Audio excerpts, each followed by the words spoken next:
এর মধ্যে আমাদের আছে fill in the blanks, multiple choice, multiple, reorder paragraph, fill in the blanks, drag and drop এবং multiple choice single. So আমাদের এটা স্টার্ট করার আগে আমাদের যে বিষয়টা জানতে হবে এটার মার্কিং ক্রাইটেরিয়া। আমরা যদি মার্কিং ক্রাইটেরিয়া যদি না জানি তাহলে হচ্ছে আমরা কোন মডিউলটাতে অনেক বেশি গুরুত্ব দিব এবং কোন মডিউলটাতে গুরুত্ব দিব না এটা আমরা বুঝতে পারবো। সো দ্যাটস ওয়াই আমরা এখন মার্কিং ক্রাইটেরিয়াটা দেখবো।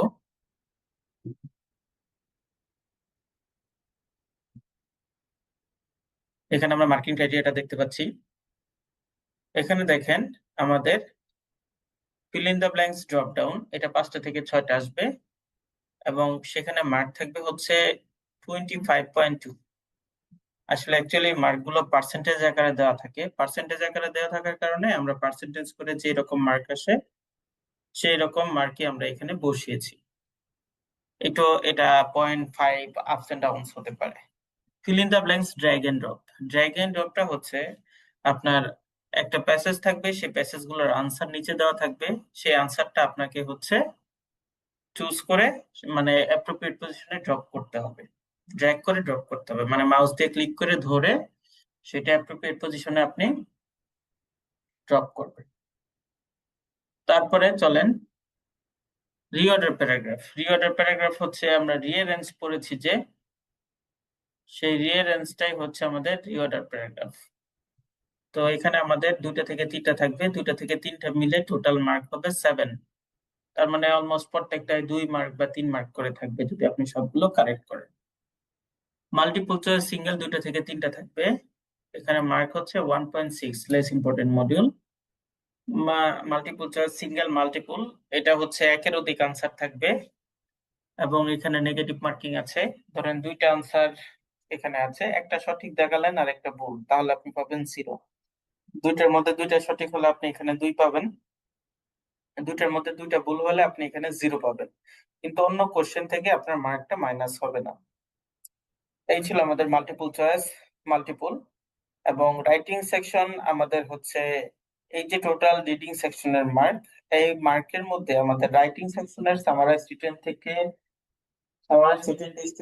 রিডিং আসবে 17 মার্ক, এবং লিসেনিং সেকশনের হাইলাইট কারেক্ট সামারি এবং হাইলাইট ইন কারেক্ট ওয়ার্ডস যেটা আমরা পড়েছি সেখান থেকে আসবে আমাদের হচ্ছে টোটাল 17 মার্ক। তাহলে আমাদের রিডিং সেকশনটা হচ্ছে 56 মার্কের, বাকি 34 মার্ক আসতেছে আমাদের অন্যান্য মডিউল থেকে। সো অন্যান্য মডিউল মানে আমাদের রাইটিং এবং লিসেনিং সেকশন থেকে, আর বাকি 56 আপনার হচ্ছে এই রিডিং মডিউল। তো এই ছিল আমাদের রিডিং মডিউলের মার্কিং ক্রাইটেরিয়া। তো এখন রিডিং মডিউলের আমরা তো জানি যে টাইমটা আপডেট হয়েছে, আগে এখানে ছিল কত 29 to 30 মিনিটস, এখন এটা হয়েছে 23 থেকে 26 মিনিটস। মানে আগে আমাদের যে সময়টা ছিল সেখান থেকে আমাদের হচ্ছে 4 to 6 মিনিট রিডিউস হয়েছে। তো যেহেতু 4 to 6 মিনিট রিডিউস হয়েছে তাই আমাদের এখন এটা হয়ে গেছে খুব চ্যালেঞ্জিং, এবং চ্যালেঞ্জিং হয়ে যাওয়ার কারণে আমাদের লেস ইম্পর্টেন্ট মডিউল গুলাতে একদমই ফোকাস দেওয়া যাবে না। অডিওটা বা হচ্ছে আমাদের এক ঝলক করতে যতক্ষণ সময় লাগবে সেইটা করতে আমাদের মানে আনসার গুলা পড়ে আমাদের জাস্ট মানে অপশন গুলা পড়ে জাস্ট দাগাই দিব অনুমান করে একটা, কারণ এখানে যদি আপনি সময় দেন তাহলে 1-2 মার্কের জন্য মোস্ট ইম্পর্টেন্ট মডিউল যেগুলো ফিল ইন দা ব্ল্যাঙ্কস সেগুলো আপনি মিস করবেন। তো এটা আপনার বোকামি হয়ে যাবে, আপনি বিন্দুকে পাওয়ার জন্য সিন্ধুকে হারাই ফেলবেন, বুঝতে পেরেছেন? সো দ্যাটস ওয়াই আমরা এখানে যেটা করব সেটা হচ্ছে যে লেস ইম্পর্টেন্ট মডিউল গুলাতে আমরা সময় কম দিব। তাহলে এখন চলেন আমরা দেখি মাল্টিপল চয়েস মাল্টিপল। এটা কোশ্চেনের যে ডেডিকেটেড সময় ছিল সেটা 2 মিনিট 20 সেকেন্ড, কিন্তু আপনি এটা 30 সেকেন্ডে শেষ করবেন। মাল্টিপল চয়েস সিঙ্গেল, এখানে 1 মিনিট 30 সেকেন্ড টাইম ছিল, কিন্তু এটা আপনি 30 সেকেন্ডে সেভ করবেন, মানে শেষ শেষ করবেন। তাহলে এখানে যে আপনি টাইমটা সেভ করলেন এই সেভিং টাইমটা আপনি দিতে পারবেন কোথায়? Reading writing fill in the blanks এ, যেখানে 2 মিনিট টাইম 5টা থেকে 6টা আসবে, সেখানে আপনি 2 মিনিট 30 সেকেন্ড সময় আপনি দেন। বুঝতে পেরেছেন?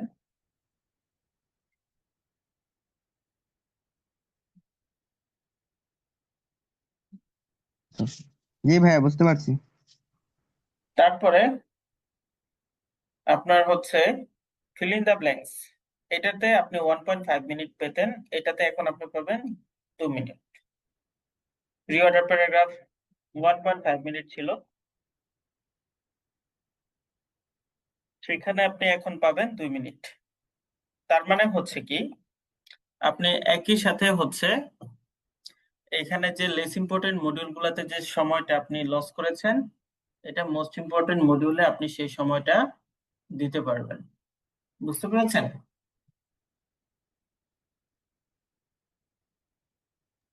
জি জি ভাইয়া। ভাইয়া clear.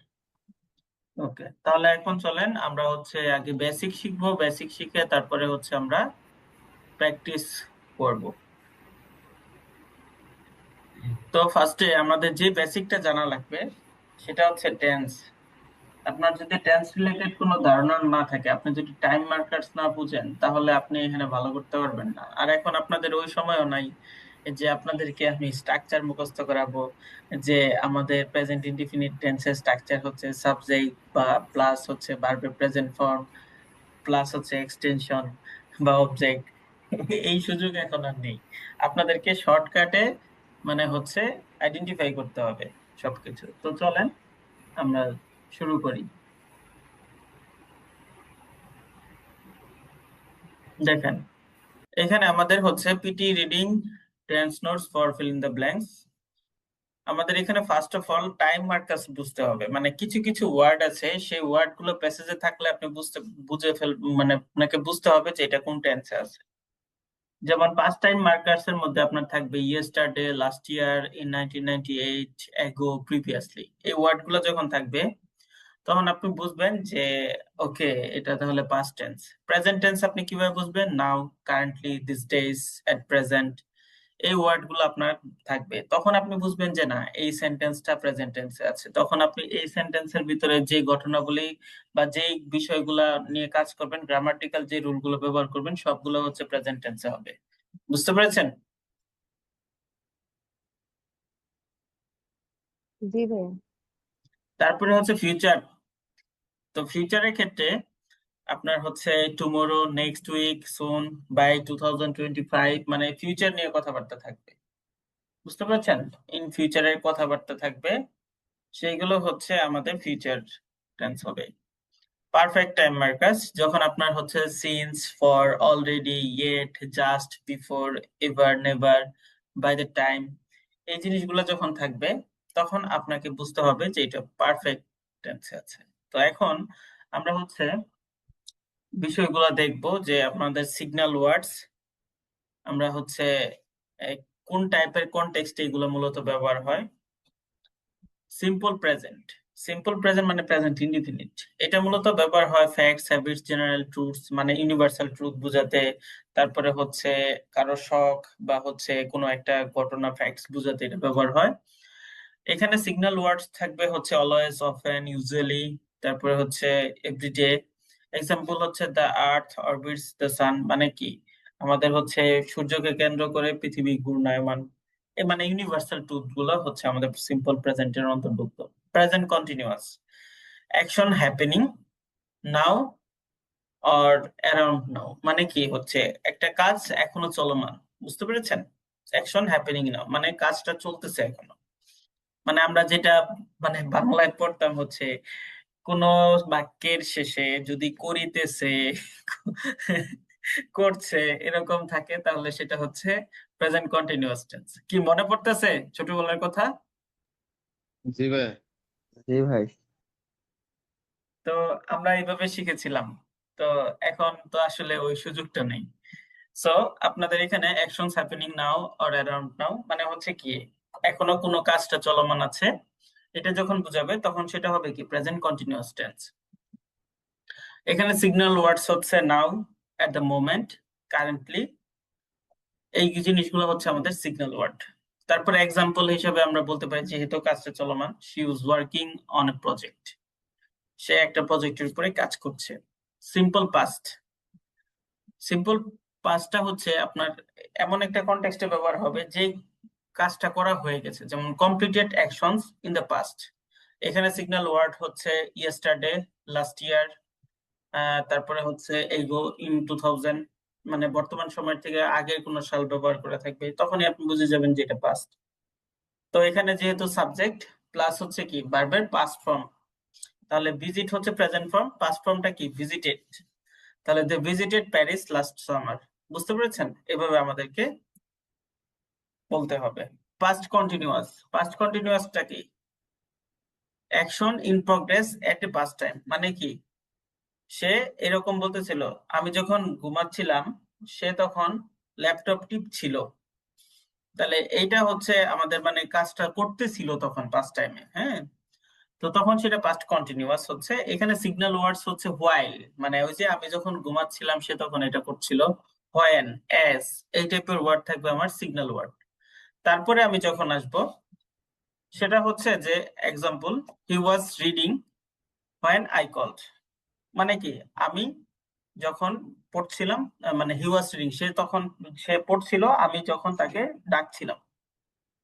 Present perfect, past action with a link to the present. মানে এইখানে একটা মজার বিষয় আছে, মানে একটা কাজ অতীতে হয়ে গেছে বা একটা কাজ হয়েছে কিন্তু এটার অ্যাকশনটা এখনো বিদ্যমান, এই টাইপের যখন যদি থাকে তখন সেটা হবে present perfect. Past actions with a link to the present, মানে কি একটা কাজ আপনি করেছেন কিন্তু সেটার ফল এখন আপনি পাচ্ছেন। ঠিক আছে? যেমন আপনি ফুটবল খেলেছেন, খেলে পায়ে ব্যথা পেয়েছেন, তাহলে এইটা হচ্ছে আপনার পাস্ট পারফেক্ট, প্রেজেন্ট পারফেক্ট। এখানে আপনার হচ্ছে সিগন্যাল ওয়ার্ডস হচ্ছে since, for, ever, never, already, yet. I have lived here for 5 years. মানে কি আপনি এখান থেকে 5 বছর যাবত বসবাস করছেন, এখনো এটা বিদ্যমান। সো এটা হচ্ছে present perfect. Present perfect continuous. Ongoing action started in the past. মানে কি? মানে হচ্ছে আপনি একটা কাজ অনেক আগে শুরু করছেন কিন্তু এখনো করছেন। হুম, যেমন হচ্ছে এখানে সিগন্যাল ওয়ার্ড হচ্ছে since, for. She has been studying since morning. সে সকাল থেকে পড়ছে, মানে এখনো রানিং অবস্থায় আছে। Past perfect. পাস্ট পারফেক্টটা হচ্ছে action completed before another past action. মানে কি? এখানে দুইটা পাস্ট থাকবে, একটা পাস্ট ইনডিফিনিট থাকবে আর একটা হচ্ছে আমাদের হচ্ছে পাস্ট পারফেক্ট থাকবে। এখানে দেখেন, they had left before the meeting started. The meeting started এটা হচ্ছে আমাদের হচ্ছে প্রেজেন্ট ইনফিনিটের মতো, আর দে হ্যাড লেফট বিফোর এটা হচ্ছে আমাদের পাস্ট পারফেক্ট। তো এইখানে আমাদের হচ্ছে একটা কাজ, they had left before the meeting started, তারা মিটিংটা শুরু হওয়ার পূর্বেই চলে গিয়েছিল। Future simple. ফিউচার সিম্পলে যদি আসি আমরা, এখানে আমাদের হচ্ছে প্রেডিকশনস থাকবে, ফিউচার ফ্যাক্টস থাকবে, প্রমিস থাকবে। তো এখানে সিগন্যাল ওয়ার্ড হচ্ছে উইল, শ্যাল। তারপরে হচ্ছে ইট উইল রেইন টুমরো, আগামীকাল হচ্ছে বৃষ্টি হতে পারে। Future continuous, action in progress at a future time. মানে কি? আমি কাল থেকে পড়াশোনা শুরু করব। ঠিক আছে? মানে অ্যাকশন মানে করব, এটা চলতেই থাকবে এবং কিন্তু সেটা শুরু হবে কি কাল থেকে। তাহলে এটা হচ্ছে future continuous, action in progress at a future time. এখানে সিগন্যাল ওয়ার্ডস হচ্ছে this time, tomorrow, next week. এখানে এক্সাম্পল যদি আমরা দেই, this time tomorrow I will be travelling. মানে এখন এই সময় আমি কালকে ভ্রমণ করব। তারপরে আসি future perfect, action completed before a future time. মানে action completed before a future time, by the time. যেমন এখানে আপনার হচ্ছে সিগন্যাল ওয়ার্ড ছিল এগুলা, বাই দ্য টাইম। এখানে এক্সাম্পল হচ্ছে কি, by next month I will have finished my course. আগামী মাসের মধ্যে আমি আমার কোর্সটা শেষ করব। বুঝতে পেরেছেন? এই পর্যন্ত কি সবাই ক্লিয়ার নাকি হ্যাস্টলুজ হয়ে গেছেন? স্যার বুঝছি কিন্তু প্যাস লেগে গেছে। আচ্ছা, এটা যখন হচ্ছে আপনাদেরকে দিয়ে দিব শীটগুলো তখন হচ্ছে আর প্যাচ লাগবে না। এগুলো পিটি স্যার রিডিং এর সেটাই, জন্য, কারণ মানে এগুলো এক্সাম্পল। পিটি রিডিং এর জন্য খুবই গুরুত্বপূর্ণ এগুলা। মানে সিগন্যাল ওয়ার্ডস যদি আপনি ধরতে পারেন তাহলেই খেলা শেষ। মানে আপনি সহজেই ধরে ফেলবেন যে প্যাসেজটা কোথায় কি হবে। স্যার গ্রামার কি মোস্টলি শুধু রিডিং এই ইমপ্লিমেন্ট হয় না স্যার, সবগুলোতেই মোটামুটি হয়? সবগুলোতে মোটামুটি বলতে রিডিং এ আপনি ইমপ্লিমেন্ট করতে পারবেন। বাকি যেমন স্পিকিং সেকশনটাতে তো হচ্ছে গ্রামার নিয়ে কোনো প্যারাই নেই, এখানে গ্রামার অ্যালাউন্স আছে। বুঝতে পেরেছেন? জি স্যার। আর লিসেনিং সেকশনে তো হচ্ছে রিটেল লেকচার, এখানে তো স্ট্রাকচারই আপনাকে হেল্প করবে। আপনার তো এখানে গ্রামারের ইন ডেপথ নলেজ জানা থাকতে হবে না। শুধু রিডিং এ আছে গ্রামার। হুম।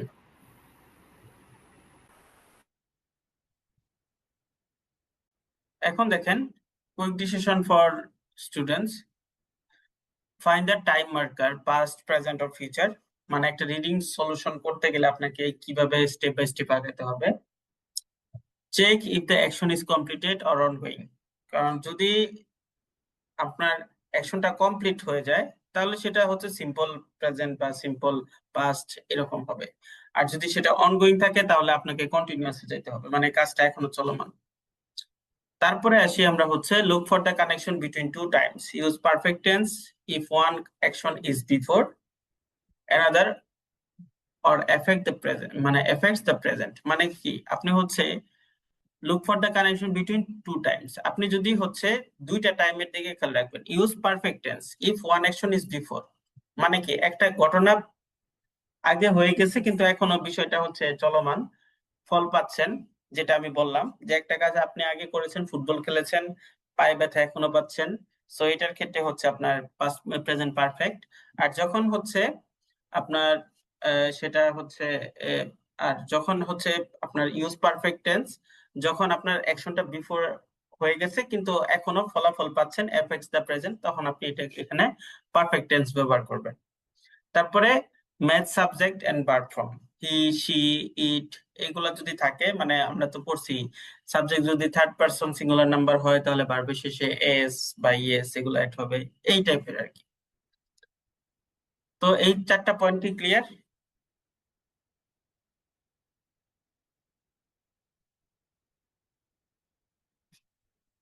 এই চারটা পয়েন্ট কি ক্লিয়ার আপনাদের? জি স্যার। এখানে সাবজেক্ট যদি থার্ড পারসন সিঙ্গুলার নাম্বার হয়, মানে সাবজেক্টটা যদি সিঙ্গুলার নাম্বার হয়, যেমন দা কার, আমি বললাম দা কার লুক এক্সপেন্সিভ, এটা যদি বলি তাহলে ভুল হবে। দা কার্স মানে হচ্ছে যদি বলতাম দা কার্স লুক এক্সপেন্সিভ তাহলে ঠিক হতো, তাহলে সাবজেক্টটা আমার প্লুরাল ছিল, ভার্বটা সিঙ্গুলার হলেও কোনো অসুবিধা নাই। আর যদি বলি আমি দা কার তাহলে হবে লুকস এক্সপেন্সিভ। বিষয়টা কি ক্লিয়ার? যদি হ্যাঁ সাবজেক্ট ভাই, এটা সিঙ্গুলার জি হয় স্যার। তাহলে ভার্বের শেষে এস বা ইএস অ্যাড হবে। এখন আসি আমাদের হচ্ছে কিছু পিটি ট্র্যাপস আছে, সেগুলো আমরা যদি দেখি। Confusing present perfect with past simple, I have seen him yesterday. এখানে ইয়েস্টারডে মানে কি? এটা হচ্ছে আপনার সিগন্যাল ওয়ার্ড যেহেতু দেখতে পাচ্ছেন পাস্ট। পাস্ট, তাহলে এটা হবে আই স হিম ইয়েস্টারডে। তারপরে দেখেন ফর আর সিন্সের যে কনফিউশন, আপনার ফরটা কখন ব্যবহার হয়? ফরটা ব্যবহার হবে আপনার কত টাইম ধরে হচ্ছে, মানে হচ্ছে একদম এ টু জেড। সময়টা বুঝাতে লং, হ্যাঁ মানে লং হ্যাঁ কতটুকু হলো। হ্যাঁ, সেটা মানে হচ্ছে এটার টাইমটা হচ্ছে আপনার ইন্ডিকেট করা থাকবে না, যেমন he is reading for 2 hours, এখন কোন 2 আওয়ার্স এটা বলা থাকবে না। হুম, এটা হতে পারে দুপুরের 2 ঘন্টা, সকালের 2 ঘন্টা। হুম, আর এখানে উল্লেখ থাকবে it has been raining since morning, মানে টাইমটা উল্লেখ করা থাকবে সকাল থেকে বৃষ্টি হচ্ছে। বুঝতে পেরেছেন? তাহলে আমাদের এখানে ফর আর সিন্স এর যে বিষয়টা, I have worked here since 2020, মানে আপনি একদম টাইমটা পয়েন্ট করে দিয়েছেন। ওকে, আর এখানে আপনি বলছেন I have worked here for 3 years.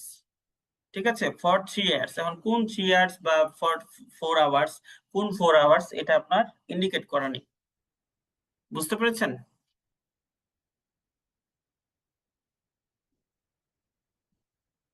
পরে হচ্ছে প্লুরাল সিঙ্গুলার নিয়ে আমাদের একটা প্রশ্ন, সেখানে হচ্ছে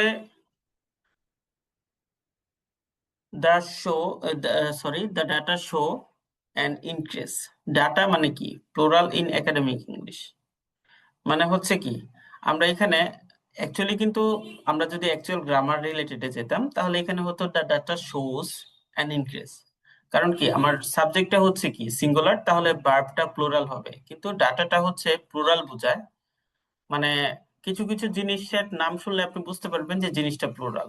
ঠিক আছে, প্লুরাল আকারে হবে ডেটা। তো এখানে আমাদের হচ্ছে দি ডেটা, এটা যেহেতু প্লুরাল তাই আমাদের এখানে শো অ্যান ইনক্রিজ, এই জন্য ভার্বটা প্লুরাল হয়নি, ভার্বটা সিঙ্গুলার হয়েছে। আমরা যেরকম পড়েছিলাম একটু আগেই, the cars look expensive. So বিষয়টা হচ্ছে এরকম। তো এই যে বাকি যে বিষয়গুলো আছে এগুলো আপনারা হচ্ছে পড়বেন। Read one sentence before and after the blank, মানে কি আপনাকে সেন্টেন্সটার পুরোপুরি বুঝতে হলে বা ব্ল্যাঙ্কসটা পারফেক্ট ভাবে সলভ করতে হলে ব্ল্যাঙ্কস এর আগের সেন্টেন্স এবং পরের সেন্টেন্সটা আপনাকে ভালোভাবে বুঝতে হবে। বুঝতে পেরেছেন? তারপরে আসি আমরা highlight time markers and context clues. আপনি টাইম মার্কার্সটাই করবেন এবং কনটেক্সট ক্লুটা আপনাকে আইডেন্টিফাই করতে হবে। একটা পিচি রিডিং সলভ করতে গেলে আপনার যে তিনটা বিষয় আপনাকে সবচেয়ে বেশি হেল্প করবে সেটা হচ্ছে কনটেক্সট, গ্রামার এন্ড কোলোকেশন। তারপরে আসি predict the tense before looking at options. আপনি টেন্সটা কোন মানে অপশন দেখার আগে টেন্সটা কি এটা বোঝার চেষ্টা করবেন।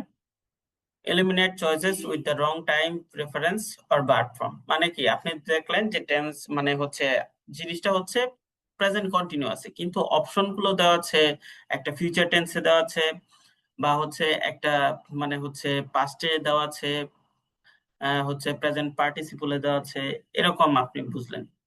ঠিক আছে, কিন্তু আপনার এখানে প্রেজেন্ট কন্টিনিউয়াস যেহেতু তাহলে এটা হচ্ছে কি আমাদের হচ্ছে ভার্বের সাথে আইএনজি বা প্রেজেন্ট ফর্ম অ্যাড হবে, ভার্বের সাথে আইএনজি যুক্ত থাকবে, তখন আপনি অপশনগুলো দেখেই সহজেই আইডেন্টিফাই করতে পারবেন যে কোনটা অ্যাকচুয়ালি রাইট আনসার হবে। সবাই কি ক্লিয়ার? জি স্যার। ওকে। তারপরে আপনাদের যে বিষয়টা মাথায় রাখতে হবে সেটা হচ্ছে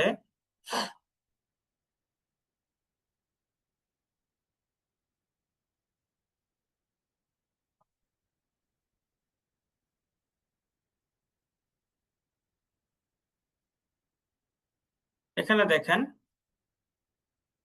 you have to understand the context.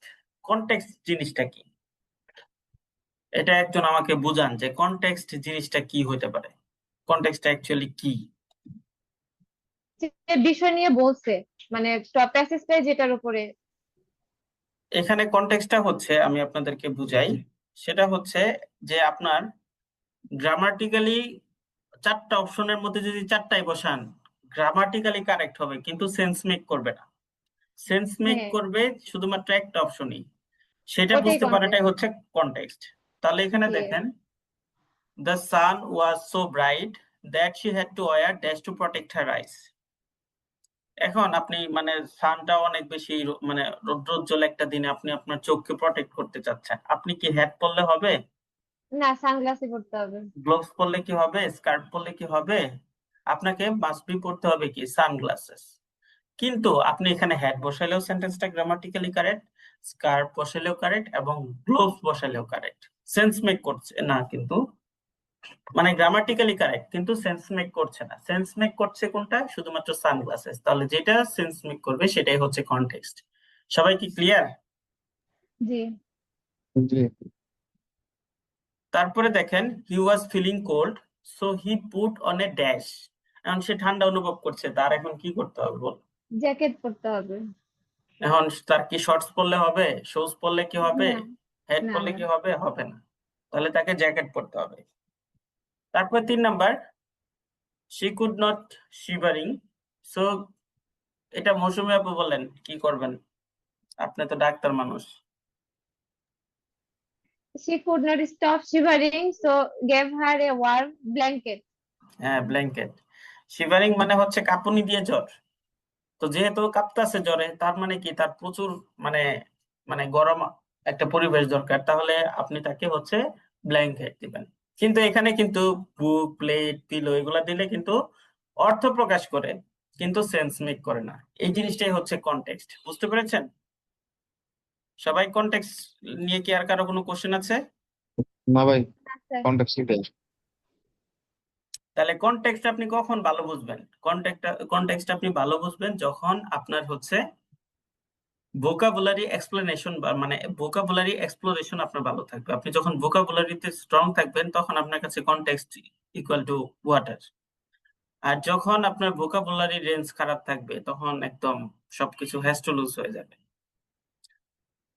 You have to understand the context, then looking for the option and eliminating the wrong options. মানে আপনি কনটেক্সটটা বুঝতে হবে, কনটেক্সটটা বুঝে প্যাসেজটা কি টাইপের, কোন কনটেক্সটের উপর ভিত্তি করে প্যাসেজটা হচ্ছে, ওই কনটেক্সটের রিলেটেড অপশনগুলো আপনাকে আইডেন্টিফাই করতে হবে। কনটেক্সটের সাথে মিল রেখে আপনি হয়তোবা 2টা বা 3টা অপশন দেখবেন যে মিল আছে, তারপরে সেখানে আপনি গ্রামাটিক্যাল রুলস অ্যাপ্লাই করে এলিমিনেট করে অ্যাপ্রোপ্রিয়েট অপশনটা চুজ করবেন। সবাই কি ক্লিয়ার?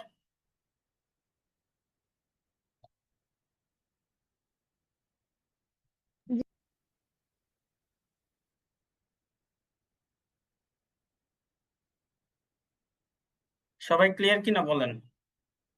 জি ভাই, এটা ক্লিয়ার।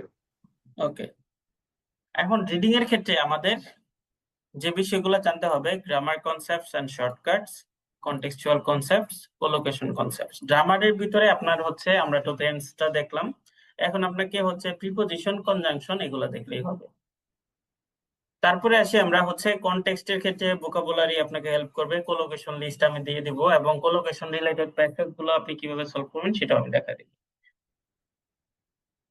তো দেখেন আপনাদের এখানে যে বিষয়টা, আপনার পিটি রিডিং এর ক্ষেত্রে একটা টোটাল প্যাসেজে আপনাকে হচ্ছে কনটেক্সট হেল্প করবে 50%, গ্রামার 30% এবং কোলোকেশন 20% হেল্প করবে। তো এখানে আপনি হচ্ছে গ্রামারের ক্ষেত্রে আইডেন্টিফাইং নাউন মানে পার্টস অফ স্পিচটা একটু দেখবেন, আর টেন্সটা একটু দেখবেন, এই দুইটাই সবচেয়ে বেশি ইম্পর্টেন্ট। তারপরে আমরা এখন এখানে কিছু গ্রামাটিক্যাল শর্টকাট দেখব, সেই গ্রামাটিক্যাল শর্টকাট গুলো দিয়ে আমরা সরাসরি সলভ করব reading feel in the blanks. এখানে আমি যদি আপনাদেরকে দেখাই, ধরেন এখানে একটা ওয়ার্ড আছে, হ্যাঁ, তারপরে এখানে অর আছে, তারপরে এখানে আপনাকে একটা ব্ল্যাঙ্কস দিচ্ছে, তাহলে এখানে ওয়ার্ড, এখানে অর, তারপরে এখানে একটা ব্ল্যাঙ্কস আছে। তাহলে এখানে যে ওয়ার্ডটা থাকবে সেটার অ্যান্টোনিম হবে এটা। এখানে যদি থাকে ইজি, তাহলে হবে কি easy or tough, easy or hard. আবার এখানে ওয়ার্ড আছে, এখানে আছে এন্ড, এবং এখানে আছে মানে আরেকটা হচ্ছে ব্ল্যাঙ্কস। তাহলে এখানে যদি থাকে বিউটিফুল, তাহলে এখানে সিমিলার ওয়ার্ড একটা কিছু হবে, তাহলে এখানে হবে বিউটিফুল এন্ড গর্জিয়াস। সবাই কি বুঝতে পেরেছেন? স্যার এটা আরেকবার বলেন, এটা কি মানে অপোজিট বুঝাবো নাকি সেম টাইপ মিনিং দিব? এটা বুঝি নাই, মানে কখন কি দিব? যখন কোন একটা ওয়ার্ড আছে, ধরেন এখানে ইজি আছে, ঠিক আছে, তারপরে আছে অর, তারপরে এখানে আছে ব্ল্যাঙ্কস, তাহলে আপনাকে এখানে কি করতে হবে? যখন অর থাকবে তখন তার অ্যান্টোনিমটা দিতে হবে। তাহলে এখানে আছে কি ইজি, তাহলে এখানে হবে কি টাফ। অর থাকলে ওর ওর কন্ট্রাডিকশন বসাবো, মানে অপোজিটটা বসাই দিব। হ্যাঁ আর এন্ড থাকলে সিমিলার বসাবো, হ্যাঁ, সিনোনিম। হ্যাঁ, বিউটিফুল এন্ড গর্জিয়াস। সবাই কি বুঝতে পেরেছেন? জি ভাই, এটা বুঝতে পারছি। তারপরে হচ্ছে নাউন অলওয়েজ দা দিয়ে শুরু হবে, মানে দি দিয়ে নাউনটা শুরু হবে। নাউন অলওয়েজ দি দিয়ে শুরু হবে, তাহলে ফিল ইন দা ব্ল্যাঙ্কস এর দি এর পরে যদি অপশন থাকে তাহলে সেটা কি হবে? নাউন হবে। বুঝতে পেরেছেন? তাহলে ধরেন ডি এর পরে অপশন আছে, তাহলে আপনি সেখানে অপশনটাতে সবকিছু খোঁজার আগে খুঁজবেন হচ্ছে নাউন। ধরেন 2টা নাউন পাইছেন, তাহলে যেটা কনটেক্সটের সাথে রিলেভেন্ট সেটাই হবে আপনার আনসার। বুঝতে পারছেন? আপনি যদি রিডিংটা হচ্ছে স্ট্র্যাটেজিক ওয়েতে পড়েন, তাহলে আপনার কাছে রিডিংটা সহজ। তবে অ্যাপিউনির প্যাসেজ দিয়ে নিজেকে জাজ করবেন না, কারণ অ্যাপিউনিতে যে প্যাসেজগুলো থাকে সেগুলো হচ্ছে আপনার ম্যাক্সিমাম, অ্যাপিউনির যে প্যাসেজগুলো থাকে ম্যাক্সিমাম হচ্ছে আপনার হচ্ছে রিসার্চ পেপার বেসড, আর মেইন এক্সামে যেগুলো থাকবে সেগুলো হচ্ছে আপনার কনটেক্সট বেস।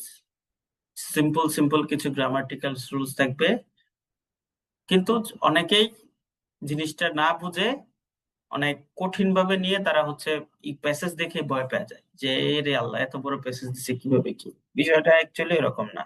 আপনি যদি ইন্টারমিডিয়েটের বই পড়ে বাংলা করতে পারেন তাহলে আপনার জন্য পিটি রিডিং ইজি। আর আপনি যদি বাংলা না করতে পারেন, 4টা অপশন আছে, 4টা অপশনের আপনি 4টা অপশনের ভোকাবুলারি জানেন না, তাহলে আপনি এখানে কিভাবে কি পারবেন? যাদের ভোকাবুলারি এক্সপ্লোরেশন কম, ওয়ার্ড এক্সপ্লোরেশন কম, তারা মূলত রিডিং নিয়ে বিপদে পড়বে। আরাফাত ভাই কিছু বলবেন? না স্যার, তেমন কোনো কোয়েশ্চেন নাই। ওই যে আমারও যে লিখলেন না স্যার, গা- স্যার গান আমার স্যার আমার গা- ফ্রেন্ডের মেসেজ দিছিলাম আর কি, ভুল করে আপনার চলে গেছে। ও আচ্ছা আচ্ছা, আমি ভাবছি গান মনে পড়ছে, আমারও পড়ানো যায়। তো এখানে দেখেন, নাউনকে যে বর্ণনা করে বা নাউনকে যে ইলাবোরেট করে, নাউনের দোষ গুণ নিয়ে যে আলোচনা করে, তাকে কি বলে? Adjective. Happy person, sad, honest man. তাহলে নাউনকে যে ইলাবোরেট করবে বা নাউনকে যে ডিসক্রাইব করবে সেগুলো হচ্ছে কি আমার অ্যাডজেক্টিভ। নাউনের অ্যাকশন বা নাউন যা করে তাই মূলত ভার্ব। নাউনের যে কাজ সেগুলোই মূলত আমার হচ্ছে ভার্ব। যেমন ইট, সিং, রাইট। তার মানে নাউনের পূর্বে যদি ব্ল্যাঙ্কস থাকে, যেমন হ্যাপি পারসন, পারসনটা হচ্ছে নাউন, তাহলে হ্যাপিটা কি? অ্যাডজেক্টিভ। তাহলে নাউনের পূর্বে যখন ব্ল্যাঙ্কস থাকবে সেখানে 90% অ্যাডজেক্টিভ হবে। আর সিঙ্গুলার নাউন হলে ভার্বের শেষে এস বা ইএস অ্যাড হবে, এটা আমরা অলরেডি জেনেছি।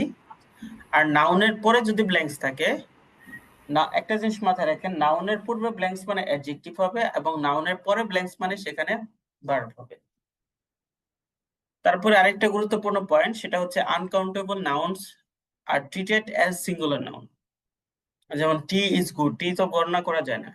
এয়ার ইজ ভেরি নাইস, বাতাস গণনা করা যায় না। তাহলে আনকাউন্টেবল নাউন গুলো ট্রিটেড অ্যাজ সিঙ্গুলার নাউন, মানে তারা হচ্ছে সিঙ্গুলার নাউনের মতো আচরণ করবে এবং সেখানে অক্সিলারি ভার্ব গুলো হচ্ছে সিঙ্গুলার হিসেবে আসবে। তারপরে আসি আমরা অ্যাডভার্ব,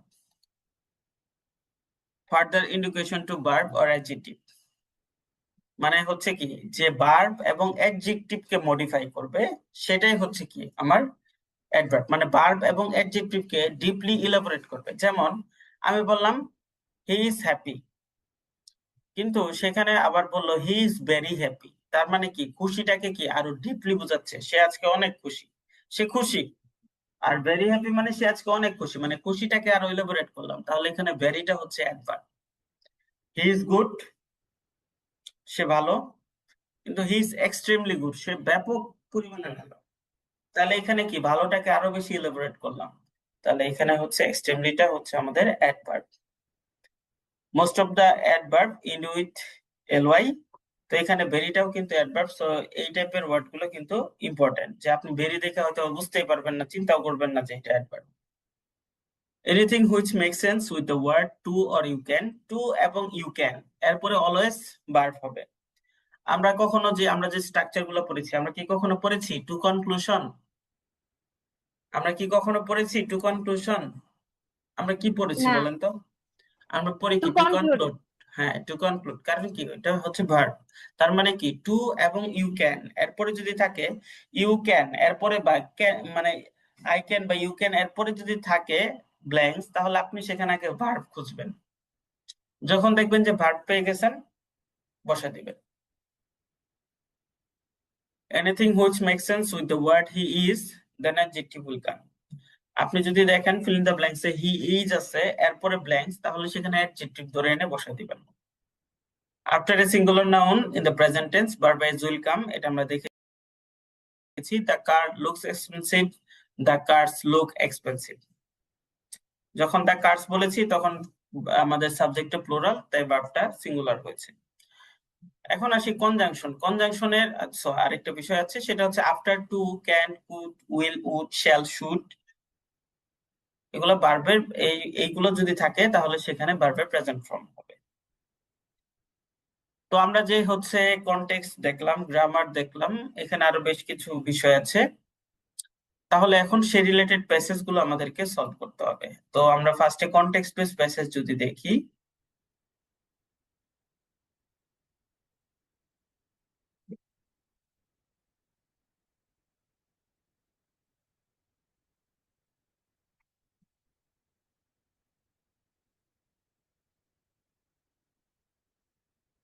দেখেন এটা হচ্ছে আমাদের কনটেক্সট বেসড প্যাসেজ।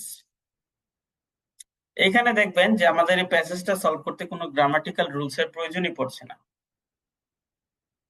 এখন আপনি যে চারটা অপশন আছে, এই চারটা অপশনের অর্থ যদি না জানেন, তাহলে এটা আপনার জন্য অনেক ডিফিকাল্ট একটা প্যাসেজ। আর যখন হচ্ছে অর্থ জানবেন তখন হচ্ছে খুব ইজি। আমি ফার্স্টের দিকে দুইটা ইজি প্যাসেজ দিয়েছি, তারপরে একটু টাফ আছে, আপনাকে এগুলো সলভ করতে হবে।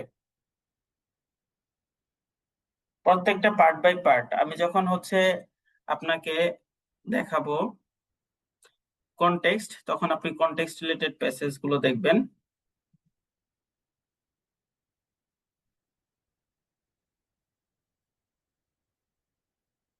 আপনাকে যখন আমি দেখাবো হচ্ছে আপনাকে যখন আমি দেখাবো হচ্ছে কনজাংশন, তখন আপনি কনজাংশন রিলেটেড প্যাসেজ গুলো দেখবেন। আপনাকে যখন আমি দেখাবো প্রিপোজিশন, তখন আপনি প্রিপোজিশন বেসড প্যাসেজ গুলো দেখবেন। আপনাকে যখন আমি দেখাবো গ্রামার, তখন গ্রামার বেসড প্যাসেজ গুলো দেখবেন। যখন এগুলো দেখা শেষ হবে, তখন আপনাকে আমি সলভ করতে দিব হচ্ছে পিজি ফাইনাল প্যাসেজ। তো ফাইনাল প্যাসেজটা আপনাকে কি করতে হবে, ফাইনাল প্যাসেজটার মধ্যে আপনি যে এগুলো সেপারেট ভাবে করেছেন সেগুলো একসাথে ইনক্লুডেড থাকবে। তখন আপনাকে সেটা পারফর্ম করতে হবে। এবং আপনি যদি সেখানে হচ্ছে 100টা ব্ল্যাঙ্কস এর মধ্যে 60টা কারেক্ট করতে পারেন, তাহলে আপনি ডেফিনেটলি মেন এক্সামে 60 ক্রস করবেন।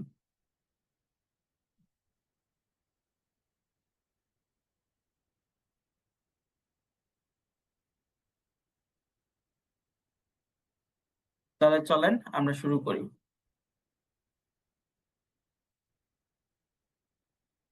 এখানে দেখেন বলছে climate change is one of the most dash challenges facing humanity today.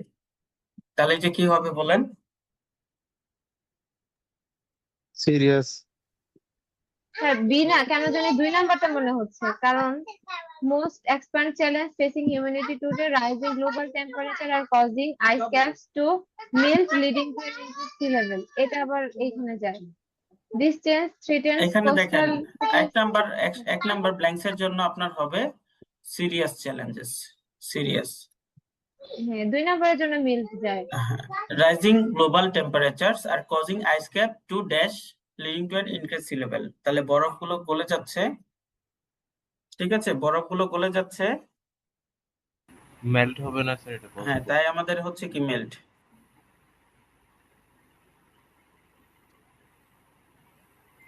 তারপরে আসি আমরা 2 নাম্বার, সেটা হচ্ছে তারপরেরটা হচ্ছে this change threatens coastal cities and forces many species to dash new environments. মানে নদীর তীরবর্তী অঞ্চলগুলো বা হচ্ছে সাগর তীরবর্তী অঞ্চলগুলো, সেখানে পানি বেড়ে যাচ্ছে এবং ওইখানের যে জীবজন্তু তাদেরকে নতুন পরিবেশে বসবাস করতে বাধ্য করছে।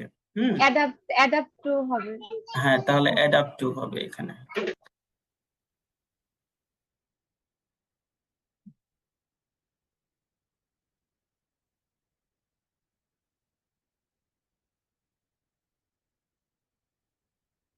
নাম্বারটা মেবি রিডিউসড হবে, রিডিউসড যায়। Carbon emissions are not reduced, the consequence could be catastrophic.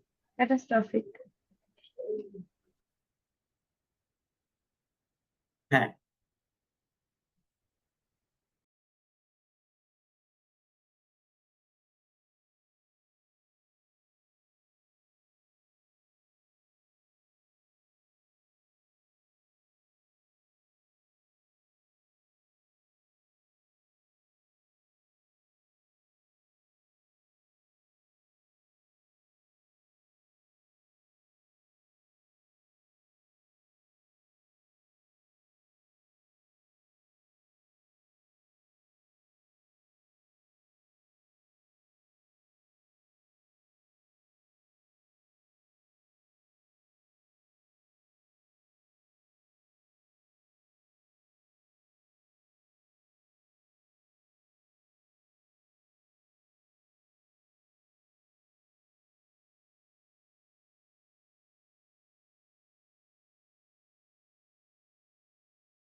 Could be catastrophic. হ্যাঁ,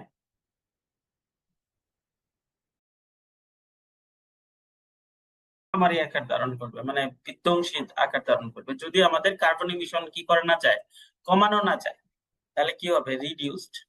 এখন এখানে বলেন আপনারা যে এখানে আপনাকে গ্রামার কতটুকু হেল্প করেছে? 0%। স্যার গ্রামারও আছে, আবার ভোকাবুলারি মেইনলি এখানে লাগছে। এখানে আমার কাছে মনে হয় তো ভাই ভোকাবুলারিটাই বেশি এখানে ম্যাটার এখানে করছে। কোনো গ্রামার লাগে না। গ্রামার তো নাই, কারণ সবগুলো হ্যাঁ, সেম আপনার গ্রামারে। যদি উলট পালট হইতো তাহলে আমি ইন্ডিকেট করতাম যে এইটা এই গ্রামার পরে ওটা দেই, কিন্তু এই জায়গায় অ্যান্সার গুলো সবটাই সেম ভাবে দেওয়া আছে। মানে হ্যাঁ, ভোকাবুলারির উপরেই বেশি গেছে আর কলোকেশনের উপরে হ্যাঁ, কম। আমি তো বলছি কলোকেশন মানেই হচ্ছে ভোকাবুলারি। বুঝতে পেরেছেন? আপনি কলোকেশনটা তখনই মানে কনটেক্সটটা তখনই অ্যাপ্লাই করতে পারবেন তখন যখন আপনার ভোকাবুলারি রেঞ্জ ভালো থাকবে। এখন এইটা চলেন দেখি। Artificial intelligence transforming industries by making task more কি। আর্টিফিশিয়াল ইন্টেলিজেন্সের মাধ্যমে টাস্কগুলো কি আরো সহজ এবং একুরেট করা যায়, তাহলে কি মোর efficient, and reducing human involvement. AI-powered systems can analyze large amounts of data and provide dash insights. AI কি আলতু ফালতু কথাবার্তা বলে? ভ্যালুয়েবল। তাহলে এটা হবে কি ভ্যালুয়েবল ইনসাইটস।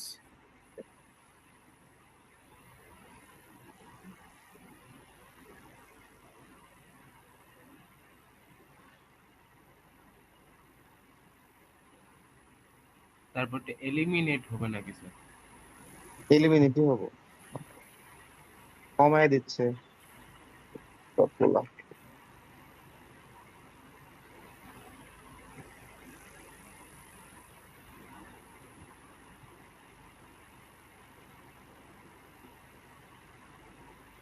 রেগুলেটর তো হতে পারে না? However, some experts fear that excessive হ্যাঁ, reliance হতে পারে। regulate. এখানে দেখেন however some experts fear that excessive reliance on AI cloud dash human job. তাহলে এখানে কি হবে? এখানে শুধুমাত্র যাচ্ছে 3 নাম্বারটার সাথে যাচ্ছে হচ্ছে eliminate human jobs। মানে কি, অনেকে এক্সপার্টরা ভাবতেছে যে মানুষ অতিরিক্ত এআই যদি ব্যবহার করে তাহলে হচ্ছে হিউম্যান জবটা এলিমিনেট হয়ে যাবে। বাদ করে দিচ্ছে।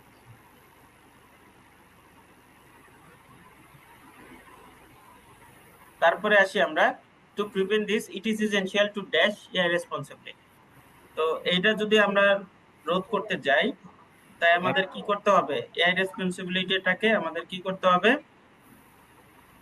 রিজেক্ট করতে হবে নাকি? এটা হচ্ছে আমাদের হচ্ছে রেগুলেট করতে হবে, মানে হচ্ছে নিয়ন্ত্রিত মাত্রায় আমাদের এআইটা ব্যবহার করতে হবে। সবাই কি বুঝতে পেরেছেন নাকি বুঝেননি বলেন? বুঝতে পেরেছি ভাই এটা। এটা বুঝতে পারছি। তাহলে এই হচ্ছে আমাদের কনটেক্সচুয়াল প্যাসেজ এবং কনটেক্সচুয়াল বেস। আমাদের এইভাবে এই টাইপের প্যাসেজ গুলো আসবে, এগুলো আপনাদেরকে সলভ করতে হবে। বুঝতে পেরেছেন? জি ভাইয়া। ওকে, তারপরে আমরা আবার চলে যাই।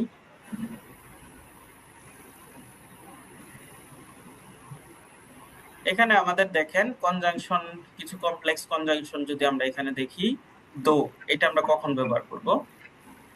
এটা হচ্ছে যখন দুইটা ভিন্ন উল্লেখ থাকবে, ভিন্ন ধারণা প্রকাশ, ঠিক আছে? যখন দুইটা ভিন্ন ধারণা প্রকাশ করবে তখন আমরা এখানে দুইটা ব্যবহার করব।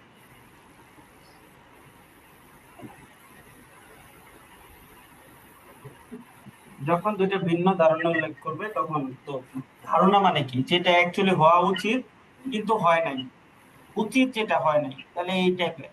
যেমন হি ইজ রিচ দো হি ইজ নট হ্যাপি, ঠিক আছে? মানে সে যেহেতু ধনী, মানে টাকা পয়সা আছে, রিচ, অনেক টাকা পয়সা মালিক, তাহলে তো তার খুশি থাকার কথা না, যেরকম আমরা ভাবি, কিন্তু তার খুশি না, কারণ কি? তার রাতে ঘুম আসে না।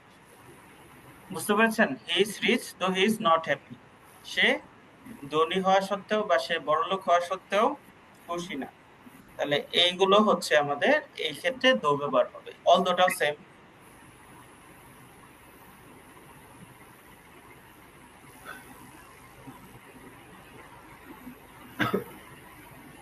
অল দোটাও আপনার হচ্ছে সেম টু সেম। হুম এটা হচ্ছে আপনার অলদোটার ক্ষেত্রেও আপনাকে এইভাবে কাজ করতে হবে। অলদোটার ক্ষেত্রে আপনি যেটা করবেন সেটাও সেম টু সেম, আপনার দুইটা ভিন্ন উল্লেখ থাকবে, তবে অলদোটা হচ্ছে বাক্যের শুরুতে হবে। Although it was raining they went out. যেহেতু বৃষ্টি হচ্ছে তার উচিত ছিল বাসায় খিচুড়ি রান্না করে খাওয়া, কিন্তু সে বাইরে ঘুরতে বের হয়েছে। তাহলে এটা ধারণার সাথে মিল নেই, এই জন্য এখানে অল। হোয়াট এভারটা হচ্ছে আমাদের কনটেক্সচুয়াল, এটা হচ্ছে কনটেক্সটের উপরে নির্ভর করবে। Do whatever you want, তোমার যা মন চায় তুমি করো, যে যা কোনো কিছু বোঝাতে এটা ব্যবহার হয়। যেমন হচ্ছে বস একটা অর্ডার দিয়েছে কিন্তু সে সেটা ফুলফিল করে নাই, তো তখন বস রেখে কি এটা বলতেছে do whatever you want. তারপরে আসি আমরা হচ্ছে দেয়ারফর। এটা মূলত কোনো কিছু ফলাফল বোঝাতে ব্যবহার হয় বা ফলে বোঝাতে ব্যবহার হয়। যেমন হি ওয়াজ ইল, সে অসুস্থ ছিল, therefore he did not attend the meeting. সে অসুস্থ থাকার কারণে সে ক্লাসে অ্যাটেন্ড করতে পারেনি। দেয়ারফর মানে হচ্ছে ফলাফল বোঝাতে। আর হোয়াইল, এটা হচ্ছে দুইটা কাজ একই সাথে সিমালটেনিয়াসলি হচ্ছে, এটা বোঝাতে ব্যবহার হয়। যেমন while he was studying his friend was playing, সে যখন পড়ছিল তখন তার ফ্রেন্ড খেলছিল। বুঝতে পেরেছেন? সবাই কি ক্লিয়ার?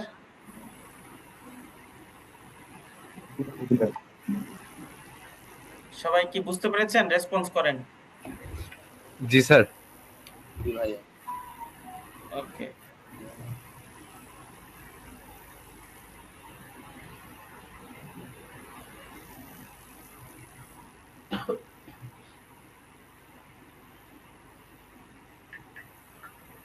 তারপরে আমরা পড়ব হচ্ছে প্রিপোজিশন।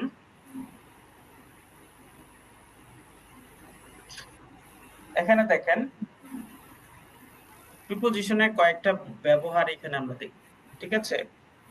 যেমন টাইম প্রিপোজিশন, মানে এখানে আপনার হচ্ছে ইনটা ব্যবহার হয় দুইটা ক্ষেত্রে, মাস, বছর, শতাব্দী, সময়ের বড় একক বোঝাতে এটা ব্যবহার হয়। আবার ব্যবহার হয় সাধারণত বৃহত্তর স্থান, যেমন শহর, দেশ, ঘর ইত্যাদি বোঝাতে ব্যবহার হয়। তো এটার কিন্তু দুইটা ব্যবহার আছে, আমরা এখানে প্রত্যেকটা ব্যবহারই এখানে ইনক্লুড করে দিয়েছি। এই যে ইউজেস, এই যে ইউজেস। তো ধরেন এখানে আমাদের হচ্ছে সময়ের বড় একক ব্যবহার করতে এটা ব্যবহার হয়। যেমন she was born in January বা he was born in 1990।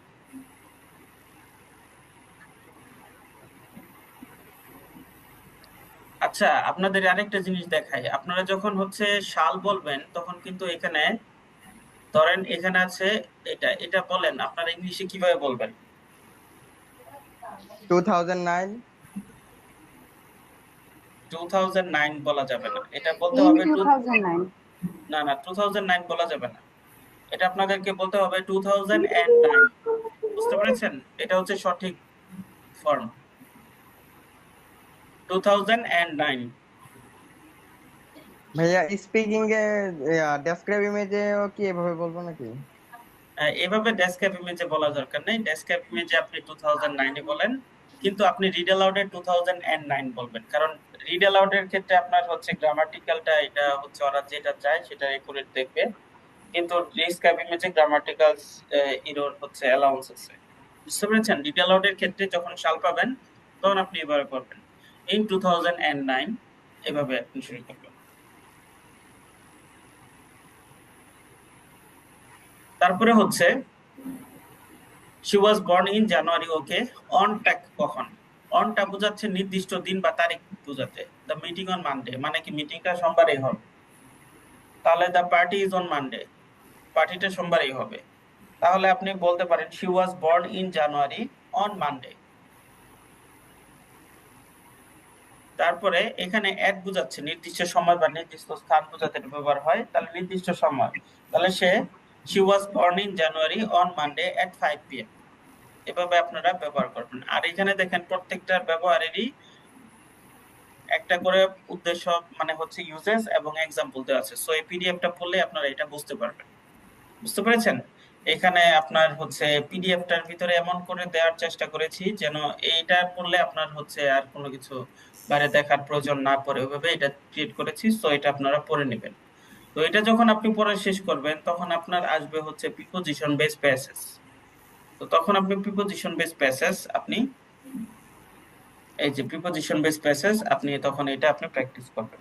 এটা প্র্যাকটিস করলে আপনার প্রিপোজিশন রিলেটেড যাবতীয় প্রবলেম সলভ হয়ে যাবে।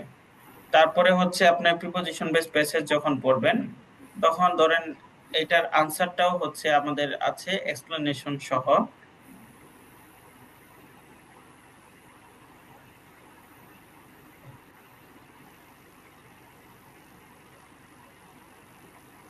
এই যে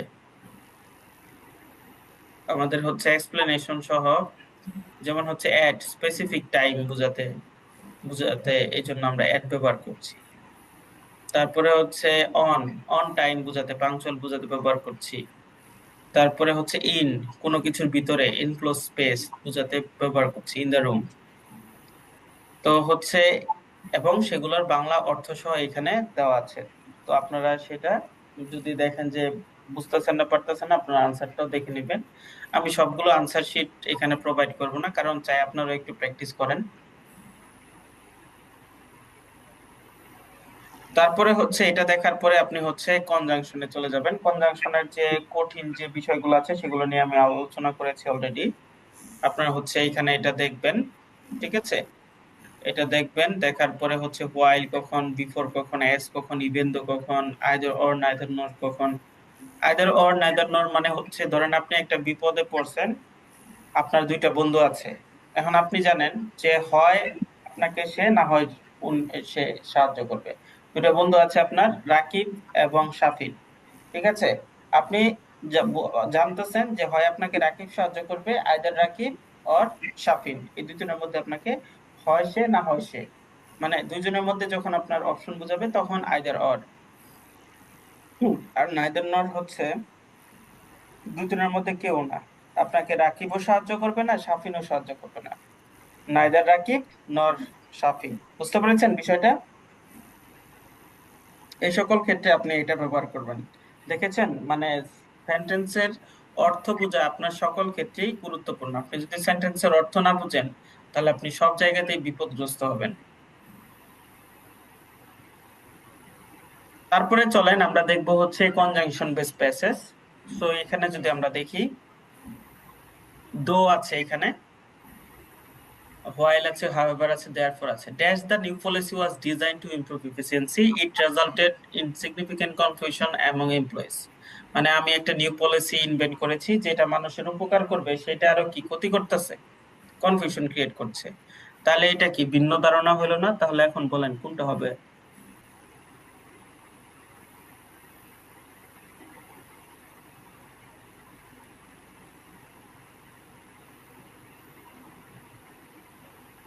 বলেন।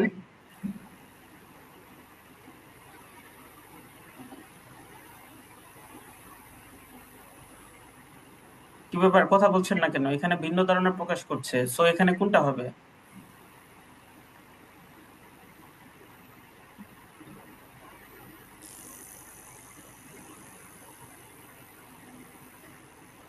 সবাই কি আমার কথা শুনছেন নাকি?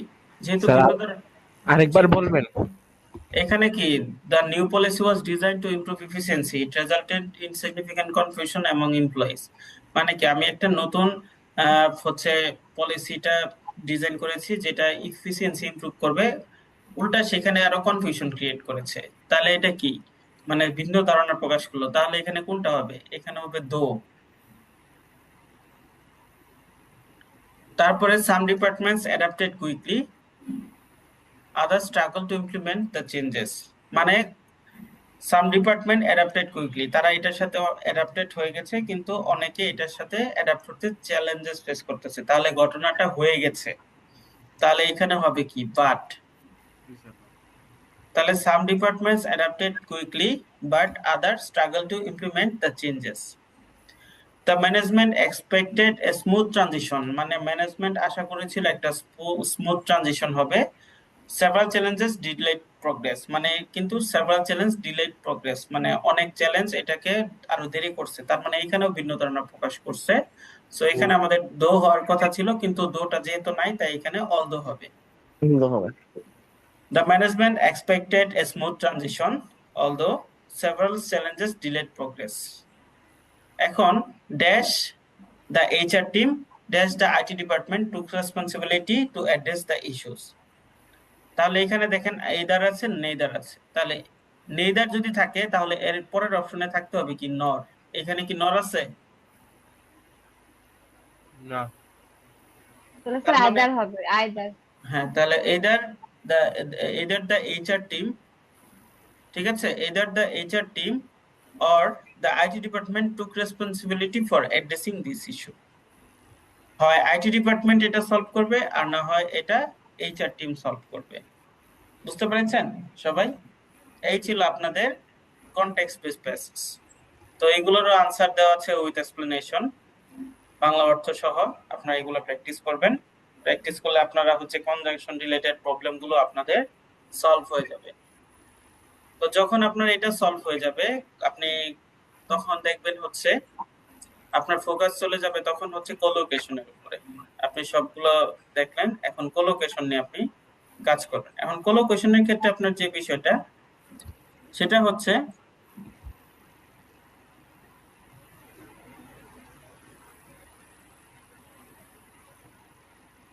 এখানে হচ্ছে পিটি কোলোকেশন আছে। এখানে যেমন হচ্ছে যখন বার প্লাস নাউনের সাথে হবে তাহলে মেক এ ডিসিশন, তাহলে মেক এর পরে যদি অপশন থাকে তাহলে ডিসিশন হতে পারে। তারপর টেক এর পরে যদি অপশন থাকে তাহলে সেখানে রেসপন্সিবিলিটি হতে পারে। তারপরে হচ্ছে পে এর পরে অপশন থাকলে অ্যাটেনশন হতে পারে। কন্ডাক্ট এর পরে রিসার্চ হতে পারে।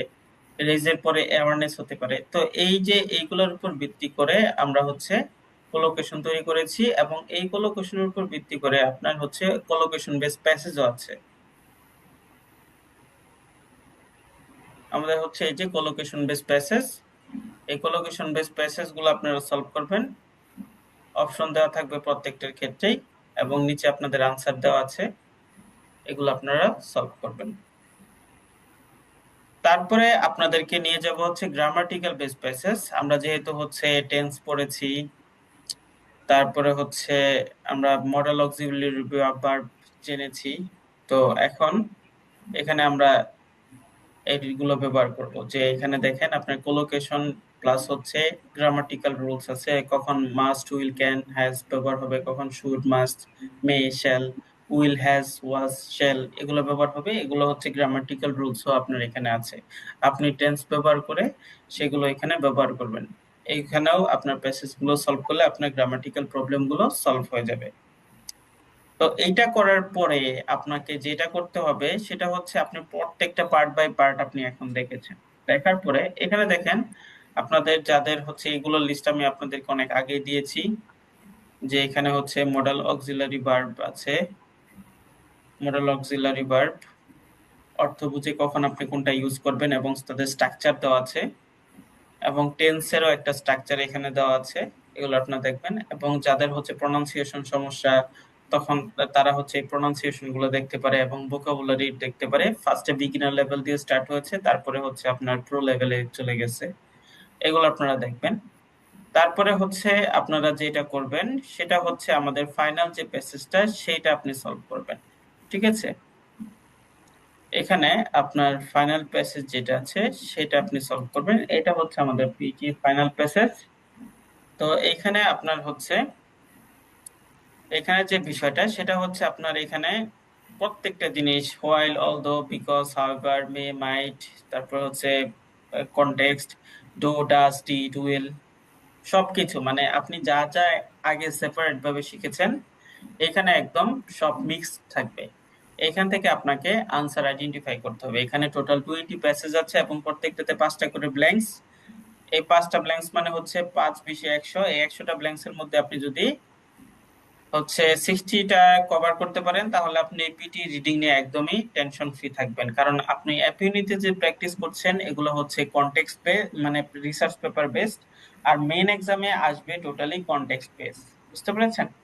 এখন পিয়ারসন থেকে সরাসরি তারা বলেছে যে এখন যে রিডিং যেহেতু টাইম কমিয়ে দেওয়া হয়েছে, এখন তারা হচ্ছে বড় প্যাসেজ দিবে না, প্লাস হচ্ছে এখন তারা যে প্যাসেজ গুলো দেবে সেগুলো হচ্ছে কনটেক্সট বেস। আপনার যদি ভোকাবুলারি এক্সপ্লোরেশন ভালো থাকে, আপনি যদি ওয়ার্ড মিনিং বুঝেন, সেন্টেন্সের মিনিং বুঝেন, তাহলে আপনার জন্য পিটি রিডিংটা অনেকটাই ইজি হয়ে যাবে। আর যদি আপনি সেন্টেন্সের মিনিং না বুঝেন তাহলে তো আর কিছু করার নেই। স্বামী বিদেশ। সবাই কি বুঝতে পেরেছেন? বুঝতে পারছি। তো এই ছিল আপনাদের রিডিং ক্লাস। কেমন লাগলো বলেন?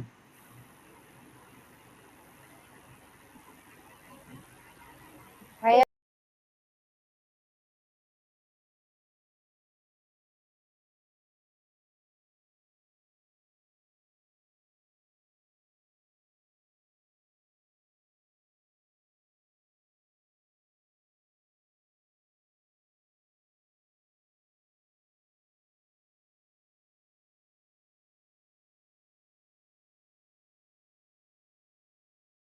প্র্যাকটিস করলে বোঝা যাবে। আমি কি সবকিছু বুঝাইতে পেরেছি আপনাদেরকে? জি ভাই, আপনার ব্রেকডাউনটা সুন্দর হয়েছে। এখন আমরা ওইভাবে প্র্যাকটিস করি, দেখি আমাদের মানে প্রোগ্রেস কিরকম হয়। আরাফাত ভাই, আপনার কমেন্ট কি? স্যার কমেন্ট হলো স্যার সবগুলা পড়া ভালোভাবে বুঝতে পারছি, কিন্তু স্যার প্র্যাকটিস করলে বুঝতে হয়, কারণ অনেক পড়াইছেন না, একটু প্যাচ লেগে গেছে গা।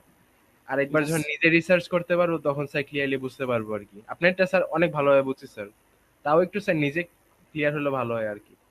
হ্যাঁ, এই যে আপনাদেরকে তো ম্যাটেরিয়ালস গ্রুপে আমি প্রোভাইড করেছি, ঠিক স্যার আছে? টেন সেটটা কি প্রোভাইড করছেন? আপনি যে বলছিলেন পরে দিবেন। জি জি। টেন সেটটা, টেন সেট হ্যাঁ, যে টেনসেটটা হচ্ছে আমি এটা এখনো ওয়ার্ড ফাইলে আছে। আমরা নেক্সট ক্লাসে তাহলে কি করব? আমাদের নেক্সট ক্লাসে হচ্ছে আমরা ওভারঅল পিটি নিয়ে একটা কথা বলবো, মানে একটা ব্রিফ করব, এন্ড হচ্ছে কিভাবে আপনারা প্র্যাকটিসটা এখন কন্টিনিউ করবেন সেই বিষয়ে একটা ব্রিফ করে ফেলবো আমরা, বুঝতে পেরেছেন? এবং হচ্ছে আমরা পিটি রিডিং প্যাসেজ গুলো দুই একটা সলভ করব। সবাই ক্লিয়ার? জি ভাই। ওকে, ঠিক আছে, সবাই তাহলে ভালো থাকেন। আর আমি যেভাবে দেখালাম ওই ডিরেকশন ফলো করে আপনি প্র্যাকটিস করেন। আপনি অবশ্যই ডিজায়ার হিট করবেন। আর এগুলো ভাই প্রুভেন। আপনারা তো আমার গ্রুপে অ্যাড আছেন, স্কোর গুলো তো দেখেন, তাই না? হ্যাঁ ভাই। জি ভাই।